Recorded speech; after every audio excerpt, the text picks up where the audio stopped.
place just 2 years after her ordeal, and the memories of what she had witnessed were still fresh in her mind. One of those memories was of witnessing the murder of another prostitute, apparently as part of an extreme pornographic video, and being warned by the men who controlled her that she too could face the same fate. He went, "Watch it if you don't win the money," he said. "That's what will happen to you," he said. "You were a 50,000 contract to me, and," he said, "if you don't make that money, I'll put you in a movie like this and," he says, "I can make $1 million off you." At the end of the interview, tears streaming down her ravaged face, and with gulped pauses between her words, caused by emotion almost too powerful to watch, Sarah Forsyth somehow summoned all her strength to spell out, clearly and chillingly, what her ordeal had done to her. "I went from being a nursery nurse to that, and now my life is ruined. Everyone knows.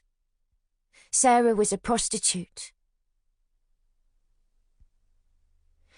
10 years later, I knew we had to find out what had happened to her. But Sarah wasn't easy to track down.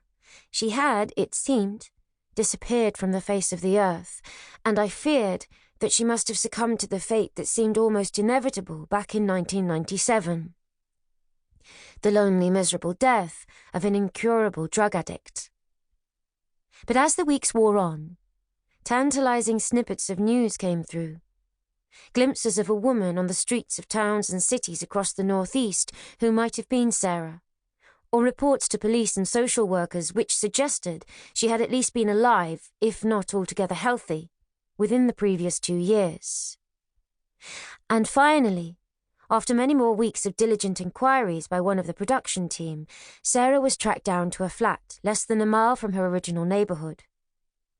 She looked immeasurably better than I had feared, and in some ways she had come a long way from the girl whose traumatized face and body I'd last seen on the Cook Report videotape 10 years earlier. But appearances can be deceptive. Sarah was a long way from being either safe or better, and it would take many weeks of gentle, diligent work by every member of the team before we all felt she was strong enough to talk. Throughout that spring and summer of 2007, I began to get to know Sarah Forsyth.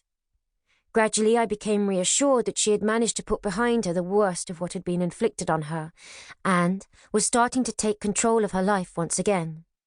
Though I remained uneasy about whether the future would be as trouble-free as she plainly hoped. But what really shone out was Sarah's determination that her story should be told. Not for catharsis or as some kind of vindication, but because she knows the reality of sexual slavery today. Knows just what the thousands of women trapped in British brothels are being put through, and wants the world to listen.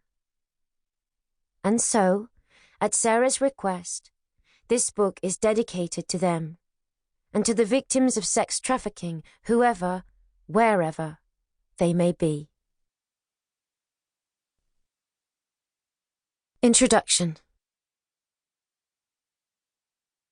More than anything, it was the dogs. There were 2 of them. Bull mastiffs, sat on the other side of the door, day and night. I was locked in anyway, but if I even tried the handle, the dogs would bark wildly, and I knew that within seconds someone would be there to check on me. I was scared of the men who came running to the door of that shabby, dirty, miserable flat, but most of all, I was terrified of the dogs. I knew what they could do, would do, given the chance, if the men let them at me. Afterwards, that's what no one seemed able to grasp. "Why didn't you run away?" they asked. "Surely you must have had some chance to escape." But the dogs were always there. Between them and the men and the drugs they fed me day in, day out, till I didn't know which way was up, and I'd reached that terrible place where I needed them as much as I hated them, there wasn't a hope, really.